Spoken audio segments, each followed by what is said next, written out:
ગુજરાતની એક એવી જગ્યા જ્યાં નદી તેની રહસ્યમય રીતે દિશા બદલીને ઉત્તર તરફ આગળ વધે છે અને સંતો કહે છે કે અહીંયાથી જ દેવલોકનો માર્ગ શરૂ થાય છે।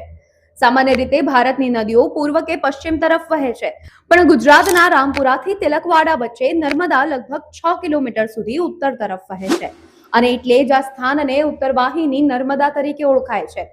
સનાતન ધર્મમાં ઉત્તર દિશા દેવતાઓ અને મોક્ષની દિશા છે અને એટલે જ અહીંયા કરવામાં આવતી ઉત્તરવાહિની નર્મદા પરિક્રમા અત્યંત દુર્લભ ગણાય છે।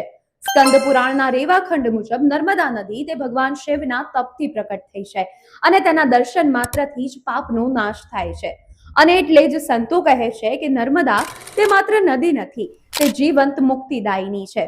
સંપૂર્ણ નર્મદા પરિક્રમા લગભગ 3000 કિલોમીટર લાંબી હોય છે, પણ માન્યતા છે કે માત્ર 18 થી 21 કિલોમીટરની ઉત્તરવાહિની પરિક્રમા કરવાથી સમાન પુણ્યની પ્રાપ્તિ થાય છે અને એટલે જ દર વર્ષે ચૈત્ર માસ દરમિયાન લાખો ભક્તો અહીંયા પગપાળા પરિક્રમા કરવા આવે છે।